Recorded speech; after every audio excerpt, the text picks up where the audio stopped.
Tuhan firman-Mu ajaib, kekal meski gunung menghilang.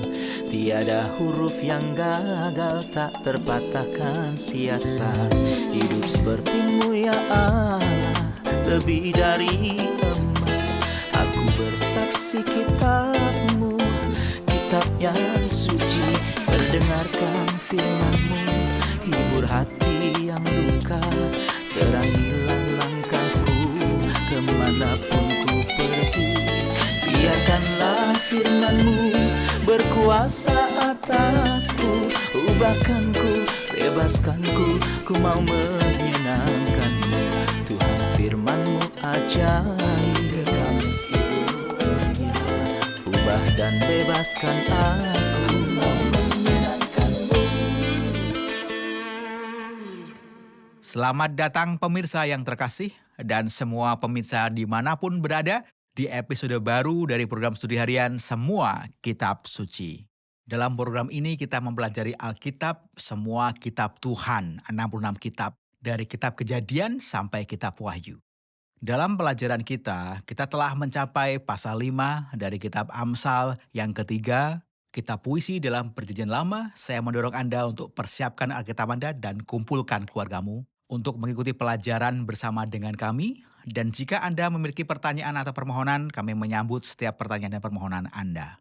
Izinkan saya menyambut tamu saya, para pelayan Tuhan yang bersama dengan kami di studio. Saudara Muayyen Basir, selamat datang. Terima kasih. Saudara Esam Khalil, selamat Terima datang. kasih. Kami juga menyambut hadirin yang bersama dengan kami, selamat datang. Izinkan saya membaca beberapa ayat dari pasal 5 dan kemudian bertanya kepada saudara Esam. Hai anakku, perhatikanlah hikmatku. Arahkanlah telingamu kepada kepandaian yang kuajarkan supaya engkau berpegang pada kebijaksanaan dan bibirmu melihara pengetahuan. Karena bibir perempuan jalang menitipkan tetesan madu dan langit-langit mulutnya lebih licin daripada minyak. Tetapi kemudian ia pahit seperti empedu dan tajam seperti pedang bermata dua. Kakinya turun menuju maut, langkahnya menuju dunia orang mati. Dia tidak menempuh jalan kehidupan, jalannya sesat tanpa diketahuinya.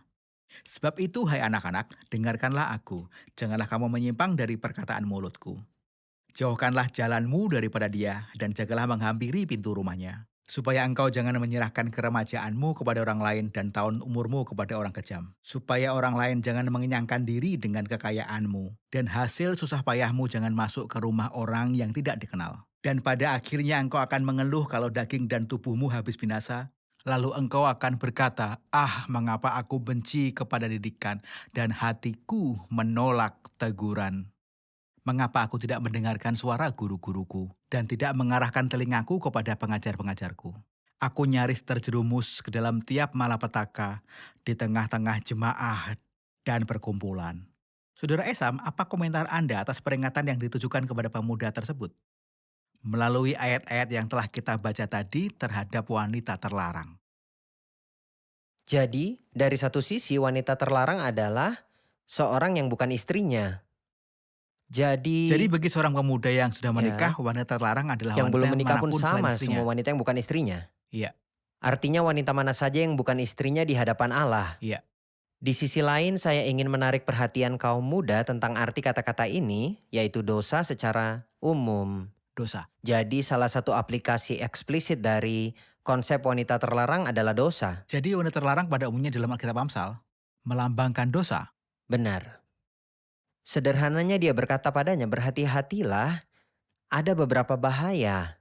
Pertama, bibirnya meneteskan madu. Apakah ini berbahaya? Tentu saja karena racun ada di dalam madunya itu. Artinya dosa tampak indah secara lahiriah. Apakah ada kesenangan dengan dosa? Tentu tak dapat diingkari. Apakah dosa memberikan kesenangan? Tentu saja, namun masalahnya kesenangan tersebut sifatnya sementara. Katanya langit-langit mulutnya lebih licin daripada minyak. Minyak itu licin karena itu berbahaya untuk berjalan di atasnya. Seolah dia berkata begitu kakimu terjebak dalam dosa, keputusannya bukan di tangan Anda lagi. Beberapa anak muda berpendapat bahwa saya akan melakukan dosa dan saya akan berhenti melakukannya kapanpun saya mau. Izinkan saya mengatakan kebenarannya. Jika mobil berjalan dengan bahan bakar minyak tidak dapat dihentikan, sebaliknya menggunakan rem, akibatnya adalah bencana. Iya. Lalu dia berkata kakinya turun menuju maut, langkahnya menuju dunia orang mati. Dia berkata dalam Bagian lain dari kitab yang sama ada jalan yang disangka orang lurus, tetapi ujungnya adalah maut. Meski awalnya minyak, ada Ya, kehalusan pada benar awalnya. sekali. Benar, namun masalahnya minyak tidak berada pada tempatnya. Jadi Allah memperingatkan dia terlebih dahulu dan kemudian memberitahukannya tentang dampak negatif yang mungkin saja terjadi. Ia memperingatkan dari pandangan menarik tentang dosa pada awalnya. Tidak semua yang berkilau itu emas. Beberapa jenis ular besar memburu mangsanya dengan menarik perhatian dengan mata yang berkilau. Ini yang membuat orang berpikir ada sesuatu yang berharga di antara rumput liar. Ternyata itu ular. Saudara Esam, tolong ingatkan kepada kami tentang contoh Alkitabiah yang pada mulanya dosa didekati seperti minyak, tetapi pada akhirnya akibatnya seperti kematian. Simpson adalah contoh paling terkenal di mana dosa diperlakukan seperti minyak. Dia memiliki hubungan dengan seorang wanita terlarang dan dia memutuskan untuk menikah dengan wanita asing yang bukan dari umat Tuhan. Ini bukan tentang perbedaan kelas sosial, namun karena mereka menyembah dewa-dewa lain. Ini bukanlah masalah kewarganegaraan, bukan karena dia berbeda kewarganegaraan dengan wanita itu. Masalahnya Tuhan telah melarang mereka menikahi wanita asing agar tidak memalingkan hati kepada Allah mereka. Menikahi orang yang jauh dari Tuhan membuat hati juga menjauh dari Tuhan. Awalnya semua baik-baik saja, sepertinya tidak ada yang salah. Ini sebuah pernikahan. Hasilnya sangat buruk, terlebih ketika Simpson datang ke Delilah. Delilah adalah langit-langit mulut yang halus, minyak yang membuat segalanya menjadi licin. Setelah mengucapkan kata-kata manis, Delilah bertanya padanya tentang bagaimana seorang bisa menaklukkannya. Delilah biasa memanjakan Simpson lalu bertanya bagaimana seseorang bisa menaklukkannya. Delilah seperti minyak dan dia mulai meluncur ke bawah lebih sering lagi. Sampai mata Simpson dicungkil dan akhirnya mati. Iya. Saudara Muayin, jalan raya biasanya dilengkapi dengan rambu-rambu jalan untuk memperingatkan pengemudi. Pada lereng, tikungan, dan gundukan, dan pada jarak-jarak tertentu. Siapapun yang tidak memperhatikan tanda-tanda ini akan menderita akibat yang buruk. Apa akibat dari ketidaktaatan terhadap perintah dan petunjuk ini mengenai wanita terlarang? Hal ini mengingatkan kita pada apa yang dikatakan Alkitab. Oleh karena itu kamu tidak punya alasan, wahai manusia. Tuhan berbicara kepada manusia, khususnya kaum muda, sekali dan kemudian dua kali. Dia bicara tentang wanita terlarang di pasal 2 dan kemudian masuk lagi ke pasal 5. Dia beritahu tentang bahayanya dan juga tentang konsekuensinya. Dan sungguh menakjubkan bahwa dia beritahu tentang hal-hal yang membantunya menghindari bahaya dan konsekuensinya. Pada bagian pertama, dia berbicara tentang jalan jahat. Dan di bagian kedua, dia berbicara tentang jalan kekudusan yang digariskan Tuhan bagi kaum muda. Untuk menjalani hidup mereka dan memuaskan hasrat yang Tuhan ciptakan dalam hati mereka. Di sini dia memperingatkannya dari bahaya yang mungkin dihadapi ayat 9. Mengatakan supaya engkau jangan menyerahkan keremajaanmu kepada orang lain. Jangan sampai kesegaran masa muda ketika seseorang berkembang dalam kekuatan dan keindahannya diberikan kepada orang lain. Orang lain akan memilih bunga ini dan tahun-tahun umurmu kepada orang kejam, hari-hari terbaik dalam hidupmu, masa mudamu. Anda akan memberikannya kepada seorang yang dijelaskan di sini. Sebagai tanda belas kasihan, padahal seperti yang disebutkan oleh saudara Esam sebelumnya, ada madu dan minyak. Pada akhirnya yang terjadi bukanlah madu atau minyak dan kejahatan. Tanpa ampun. Tanpa belas kasihan. Pada akhirnya ditampil sebagaimana adanya. Ini adalah dosa. Pada mulanya ia menggoda manusia dan memikatnya. Tanpa konsekuensinya pahit. Lalu dia berkata, supaya orang lain jangan mengenyangkan diri dengan kekayaanmu. Semua milikmu. Engkau akan memberikannya kepada orang asing yang akan menguras tenaga dan kemampuanmu, lalu membuangmu. Dan jerih payahmu atau hasil susah payahmu masuk bukan ke rumahmu, tetapi masuk ke rumah orang yang tidak dikenal. Di akhir ayat 11, kamu akan mengerang. Ini peringatannya dari bahaya. Dan di akhir hidupmu, kamu mengerang. Hal ini hendaknya mengingatkan setiap anak muda yang dibutakan setan dan berjalan di jalan ini. Ujungnya bukan rasa kenyang atau kesenangan, tapi mengerang dan menangis. Iya, kita akan rehat dan kembali untuk menerima pertanyaan hadirin. Pemirsa terhormat, kita akan bertemu setelah rehat dan saya dorong Anda yang punya pertanyaan untuk menghubungi kami selama rehat melalui alamat yang akan ditampilkan di layar di hadapan Anda sekarang. Dosa bersifat mengelak dan penuh dengan delusi, mengubah pendekatan dan metodenya, dan selalu menipu dengan berbagai tipu muslihat dan kesenangan, yang dengannya hal itu menyesatkan mata orang-orang yang bodoh, sehingga mereka tetap terpesona dengan rayuannya dan melihat penipuannya. lupa atau lalai memandang jalan kehidupan, karena jika mereka memperhatikan jalan kehidupan, mereka akan berhenti berbuat dosa. Berkuasa atasku, ubahkanku, bebaskanku, ku mau menyenangkanmu. Tuhan firman-Mu ajaib, kekal seluruhnya. Ubah dan bebaskan aku, mau menyenangkanmu. Pemirsa, kami telah kembali. Kami akan melanjutkan pelajaran kita di Amsal pasal 5. Kami mendengar tentang konsekuensi yang sangatlah serius, supaya engkau jangan menyerahkan keremajaanmu kepada orang lain dan tahun-tahun umurmu kepada orang kejam. Apakah tidak ada harapan bagi orang yang berjalan di jalan ini selama bertahun-tahun? Ini adalah pertanyaan praktis dari seorang pemuda. Jika seseorang benar-benar terjebak dalam jerat itu, apakah tidak ada cara baginya untuk kembali? Selama masih hidup ada harapan. Namun saya ingin tekankan, tetap ada kerugiannya. Sebenarnya saya takut untuk katakan, masih ada harapan. Mungkin ada yang berpikir selama ada harapan aku bebas untuk berdosa. Namun memang tetap masih ada harapan. Pada saat terakhir ada seorang perampok yang bertobat di kayu salib. Dan di saat terakhir hidupnya dia mendengar pepatah agung, hari ini kamu akan bersamaku di Firdaus. Namun izinkan saya menarik perhatian pada kerugiannya. Saya akan ceritakan tentang Tuhan yang Maha Pengasih yang siap sedia apapun yang terjadi Iya. untuk menerima orang seperti itu. Konsekuensinya pada akhirnya engkau akan mengeluh kalau daging dan tubuhmu habis binasa, dosa mempengaruhi tubuh. Misalnya ketika seseorang kecanduan narkoba atau alkohol dalam waktu lama dan organ hatinya rusak. Akankah hatinya pulih ketika dia bertobat atau akankah dia jalani sisa-sisa harinya dalam kesakitan membayar harga atas apa yang telah dia lakukan? Iya. Ada konsekuensinya, memang benar saya dikecualikan dari hukuman kekal dengan pertobatan, Iya. namun konsekuensi sementaranya Konsekuensi akan tetap sementara. ada. Dia mengatakan di... Jadi Anda membedakan antara konsekuensi dan hukuman. Hukuman dosa akan hilang ketika seseorang bertobat. Benar, Hukuman abadi. benar, Namun menuai apa yang telah ditabur harus dilakukan. benar. Terkadang kasih karunia Tuhan turun tangan dan mengubah hasilnya. Tapi setiap yang ditabur harus dituai. Saya katakan hal ini agar orang tidak menganggap jalan dosa itu mudah. Namun Tuhan akan tetap siap menerima orang yang bertobat kapan saja. Dia berkata, dan kamu berkata betapa aku benci disiplin. Saya benci disiplin. Jadi suatu hari saya telah didisiplin dengan cara yang menyakitkan. Lalu dia berkata, dan hatiku menolak teguran. Mengapa aku tidak mendengarkan suara guru-guruku? Saya tidak bisa katakan karena ketidaktahuan, namun terkadang karena disengaja. Seolah dia ingin katakan bahwa hal yang tersulit bagi siapapun yang bertahun-tahun hidup dalam dosa adalah penyesalan karena dia punya kesempatan untuk lakukan tapi tidak dia lakukan.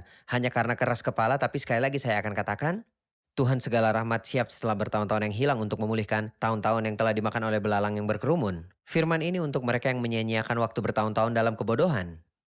Mereka lakukan ini karena kurangnya disiplin dan ketidaktahuan dari instruksi Alkitab. Saya akan berkata kepadanya, datanglah hari ini. Tuhan akan menerimamu dengan senang hati, tapi dia yang dengan sengaja melakukan ini, mengabaikan firman Tuhan, saya pikir dia akan bayar mahal untuk itu meski saya akan katakan lagi, bahkan sampai saat-saat terakhir dalam hidup manusia, pertobatannya dapat diterima. Ada contoh perkataan saudara Esam diterapkan dengan jelas oleh Daud. Dia mengerang tapi dia melakukan ini sebelum terlambat dan memanjir tempat tidurnya dengan air mata. Suara kasih karunia yang manis dan memberi semangat datang kepadanya setelah dia mengeluh dan bertobat. Tuhan telah menjauhkan Oke. dosamu itu. Oke. Anak muda terkasih yang kita pelajari hari ini adalah firman Tuhan yang sebenarnya. Dan kita melihat setiap hari bahwa perkataan ini digenapi. Banyak anak muda menyanyiakan masa mudanya, waktunya, dan menyanyiakan energinya untuk hal-hal yang jahat. Dan banyak orang menghancurkan masa mudanya dengan berjudi, apalagi judi online, memakai narkoba, memakai alkohol, atau melakukan hal-hal yang jahat lainnya. Terkadang seorang pemuda berusia 20-an atau 30-an, tapi penampakannya itu seperti orang yang sudah tua. Dosa memang merusak sehingga jika sudah terjebak dalam jerat kecanduan narkoba, maka perzinahan atau kejahatan lainnya, Anda masih punya kesempatan untuk bertobat, sebuah harapan selama Anda masih hidup. Datanglah kepada Tuhan Yesus dengan pertobatan. Dia akan menghapus dosa-dosamu dan turun tangan dengan rahmat-Nya untuk memulihkan tahun-tahun itu kepadamu yang telah dimakan belalang pelahap. Saudara Moyen, izinkan saya bertanya kepada Anda mengenai ayat-ayat dari 15 sampai ayat yang terakhir. Semua ayat sebelumnya merupakan kata-kata peringatan kepada seorang pemuda terhadap wanita terlarang. Kata-kata negatif, jangan datang, jangan mendekat. Namun mulai dari ayat 15 kita menemukan kata-kata positif. Perintah positif, minumlah dari air kulahmu sendiri. Minumlah air dari sumurmu yang membual, patutkah mata airmu meluap keluar seperti batang-batang air? Ke lapangan-lapangan, biarlah itu menjadi kepunyaanmu sendiri. Jangan menjadi kepunyaan orang lain. Diberkatilah kiranya sendangmu. Bersukacitalah dengan istri masa mudamu. Pembicaraan ini tentang apa? Ini adalah tentang pernikahan yang Tuhan telah siapkan untuk memuaskan hasrat yang ada dalam diri manusia. Dia berbicara kepada remaja putra dan remaja putri. Kata pertama minum menangkap perhatianku. Ada naluri yang Tuhan ciptakan dalam diri kita untuk memelihara umat manusia. Tuhan mempersiapkan pria atau wanita untuk memuaskan kerinduan, keinginan dalam dirinya masing-masing. Dan ini adalah pernikahan suci yang Tuhan telah persiapkan dan juga berkati. Di awal kejadian, Tuhan mendirikan pernikahan bagi Adam. Dan dalam perjanjian baru pada awal pelayanan Tuhan, dia menghadiri pesta pernikahan. Apa yang dia maksud dengan minum adalah, Anda dapat minum dan memuaskan diri dari orang yang saya sudah takdirkan untukmu. Patutkah mata airmu meluap keluar? Sumber seksual atau reproduksi Anda seharusnya tidak tersedia untuk setiap orang atau di mana saja, tapi harus ada hubungan suci di tempat tertentu agar keturunanmu diberkati oleh Tuhan. Jika Anda perlu bersukacita, maka bersukacitalah dengan istri masa mudamu, dengan siapa Anda menikah di masa muda. Rusa yang manis, kijang yang jelita, gambaran keindahan dan ketangkasan. Istri yang Anda nikahi adalah istri yang bisa membuat Anda puas. Ayat 19 mengatakan, biarlah buah dadanya selalu memuaskan engkau. Buah dada adalah tempat rasa kenyang, nyaman, dan pemberian untuk Dan bayi. pemberian. Anda akan menemukan kepuasan Anda dan semua pemberian yang memenuhi kebutuhan internal Anda pada wanita yang telah Tuhan tentukan untukmu. Jadi dalam ayat dari 1 sampai 14, dia melarang datang ke wanita terlarang, sesat, atau berbuat dosa. Seorang pemuda yang sudah menikah hendaknya tidak mendekati wanita lain. Dan jika seorang pemuda belum menikah, ia tidak boleh melakukan hubungan seks di luar nikah. Mulai dari ayat 15, ia berbicara tentang hubungan ideal antara sepasang suami istri. Kesetiaan suami kepada istrinya, memuaskan istri satu sama kepada lain, suaminya. hubungan yang ideal. Sekarang izinkan saya mengajukan pertanyaan tentang hal ini.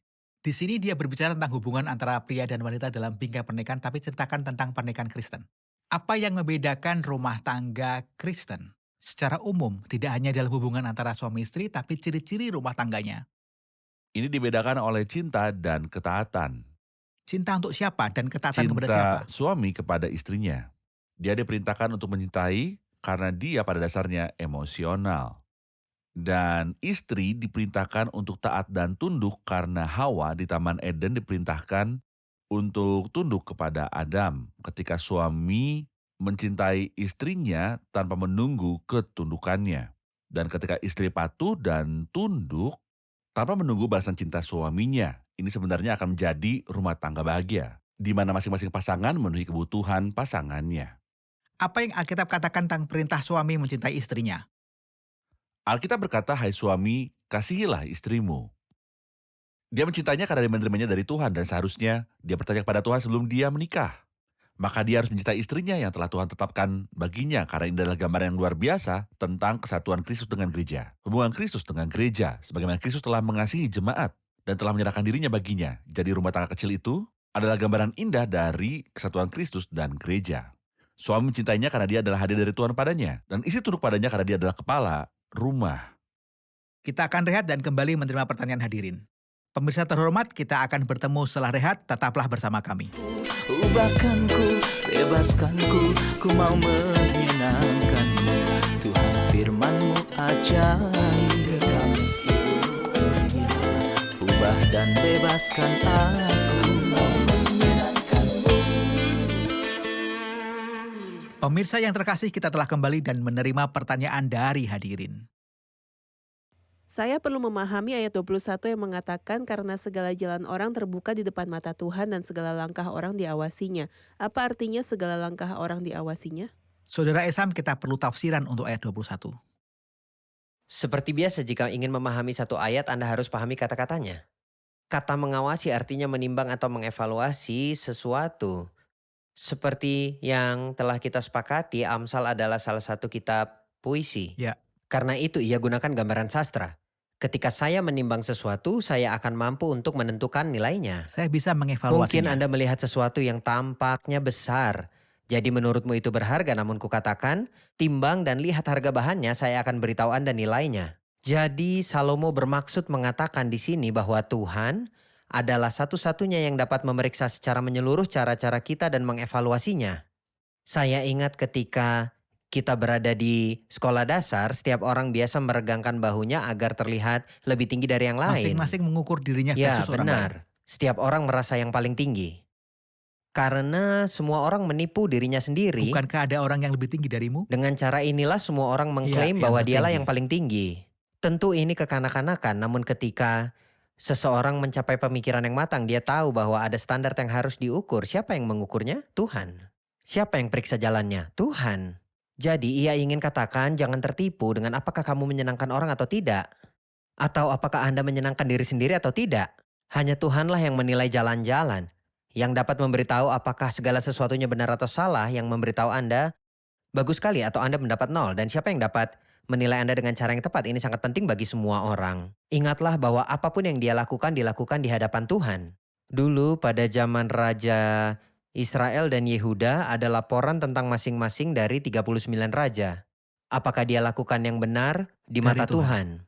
Atau dia lakukan yang jahat di mata Tuhan? Jadi setiap kali Anda lakukan apa yang benar itu untuk Tuhan, bukan untuk manusia.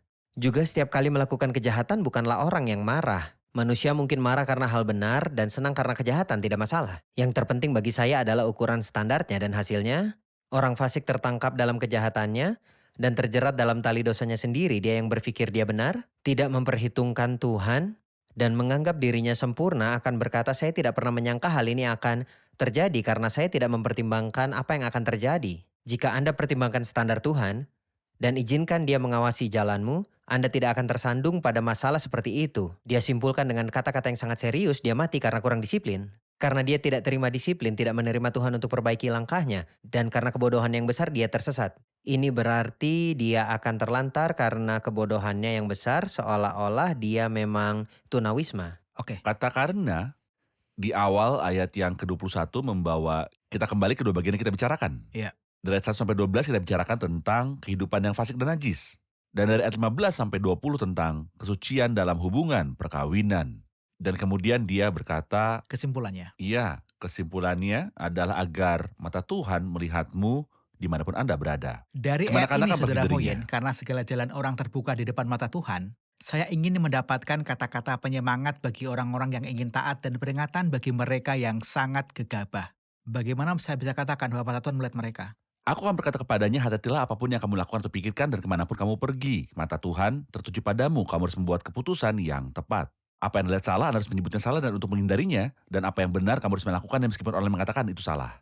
Karena kamu tidak berusaha dengan orang lain, tetapi dengan Tuhan yang melihatmu. Yusuf mengucapkan perkataan yang sangat jelas, bagaimanakah mungkin aku melakukan kejahatan yang besar ini dan berbuat dosa terhadap Allah? Di manakah Allah Yusuf? Dia akan berkata kepadanya, kamu tidak melihatnya, tapi kamu melihat karena matanya tertuju padaku. Faktanya, hanya ada sedikit orang saleh di muka bumi ini. Tidak ada seorang pun yang mengetahui nama-nama mereka. Dan mereka bekerja secara sembunyi, rahasia, tidak ada yang memperhatikan mereka. Sementara mungkin orang yang lain yang mengejar keuntungan, mendapatkan pujian dan tepuk tangan dari orang-orang. Lewat ayat ini, karena segala jalan orang terbuka di depan mata Tuhan, apa yang akan Anda katakan pada mereka? Mungkin salah satu dari mereka kini melayani di tempat-tempat sulit. Di semak-semak di antara suku-suku yang galak, di tengah peperangan atau di tengah pengungsian, apa yang akan Anda katakan pada mereka?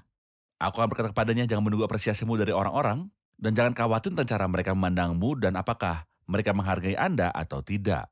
Tapi jangan lupa bahwa mata Tuhan tertuju padamu. Dan ketika Anda akan berdiri di depan tahta penghakiman Kristus, semuanya akan diukur sesuai dengan standar Tuhan. Setiap orang akan terungkap beserta pikiran dan perbuatannya. Di sana Anda akan menemukan orang yang akan sangat menghargai Anda, semua yang Anda lakukan dan orang-orang tidak menyadarinya. Saudara Esam, kita perlu memperingatkan sekelompok orang lain. Saat ini menjaga privasi sangatlah mudah. Dulu untuk menonton film atau TV harus berada di ruang utama di depan semua orang. Sekarang seseorang tidak perlu memindahkan TV atau komputernya ke kamarnya sendiri. Sederhananya dia bisa menggunakan ponselnya untuk menonton apa saja yang memuaskan hasratnya dan dia percaya tak ada yang melihatnya. Apa yang Anda katakan untuk memperingatkan dia melalui ayat ini? Sekalipun Anda matikan lampu, menutup pintu kamarmu, menutup dirimu dengan selimut, tetap ada yang melihatmu. Bahkan melihat kejahatan, pikiran di dalam diri Anda ketika Anda melihat yang tidak dapat diperhatikan oleh siapapun. Tapi dia tahu betul dan suatu hari nanti Tuhan akan menghadapi masing-masing bahkan dengan pikiran rahasia kita dan berkata engkau melihat hal ini, engkau pun mendambakan nafsu yang ini, kau berperilaku seperti itu. Semua hal ini diketahui dengan jelas oleh Tuhan seolah-olah itu adalah sebuah rekaman yang disimpan di hadapan Tuhan. Dia mengetahui segala sesuatu karena tidak ada yang tersembunyi baginya kecuali untuk dinyatakan. Ingatlah apapun yang Anda lakukan di dalam kegelapan, tidak tersembunyi baginya. Bahkan kegelapan pun tidak Oke. gelap Dan baginya. orang fasik akan tertangkap dalam kejahatannya. Artinya Tuhan tidak akan pernah berlaku tidak adil kepada siapapun. Karena apa yang ditabur orang itu juga yang akan dituainya. Tuhan memberkati Anda dan kita akan mengambil kesimpulan dari hadirin. Apa yang telah kita pelajari dari episode ini? Dosa mempunyai konsekuensi yang sangat pahit. Bahkan jika ia terlihat seperti madu, racun ada di dalamnya. Syukur kepada Tuhan karena meskipun aku jahat dan penuh dengan banyak hal buruk, aku bisa datang kepadanya dan dia akan mengampuniku. Ada kesempatan bertobat. Saya menyukai kenyataan bahwa Tuhan telah menguduskan pernikahan. Jadi pernikahan ada di dalam rencana Tuhan dan itu menyenangkan dan menyukakan Tuhan. Oke. Pak Atif? Rumah tangga Kristen memiliki dua pilar, cinta dan ketaatan. Cinta di sisi suami dan ketaatan di dan sisi ketundukan. istri. Terima kasih, Tuhan berkati kalian semua. Terima kasih para hamba Tuhan. Kita akan lanjutkan Tuhan di episode berkati. mendatang.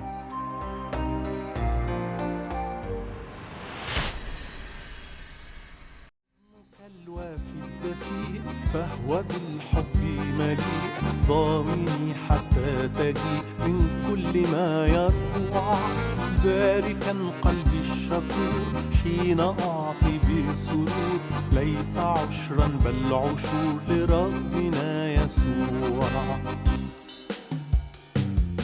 يا إله العزة أنت نبع القوة لاصطناع الثروة من جودك العميم أعطني روح الوكيل سالكا خير السبيل في الكثير والقليل لمجدك العظيم أي شكر أستطيع أي قول قد أذيع كي أعوض العلي البديع خيرك ربي وسيع سترك ستر منيع عارف اسمي فلن أضيع أي شكر أستطيع أي قول قد أذيع كي أعوض العلي البديع خيرك ربي وسيع سترك ستر منيع عارف اسمي فلن أضيع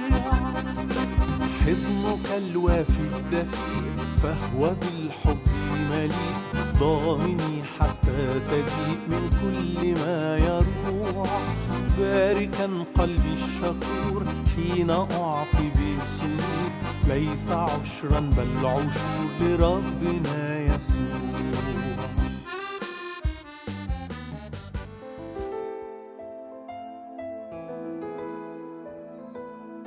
Tuhan firman-Mu ajaib kekal meski gunung menghilang.